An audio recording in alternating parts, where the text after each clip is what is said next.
السلام علیکم۔ آپ کو ہمارے چینل میں خوش آمدید۔ اس واقعے کو شروع کرنے سے پہلے آپ ہمارے چینل کو سبسکرائب کریں، ویڈیو کو لائک کریں اور شیئر کرنا بالکل نہ بھولیں۔ شکریہ۔ ایک کتاب میں تو عجیب بات پڑھی ہے۔ حضرت مجدد الفسانی رحمۃ اللہ علیہ فرمایا کرتے تھے، جو میرے بس میں سنتیں تھیں میں نے اس پر عمل کر لیا۔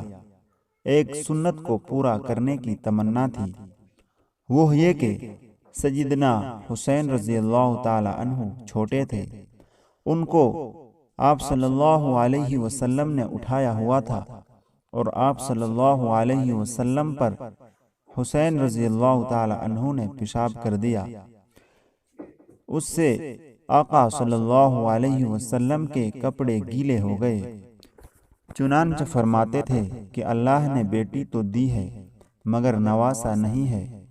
بڑی تمنا تھی کہ میں بھی اسے اٹھاتا اور میرے بھی کپڑے گیلے ہوتے مگر نواسا نہ ہوا۔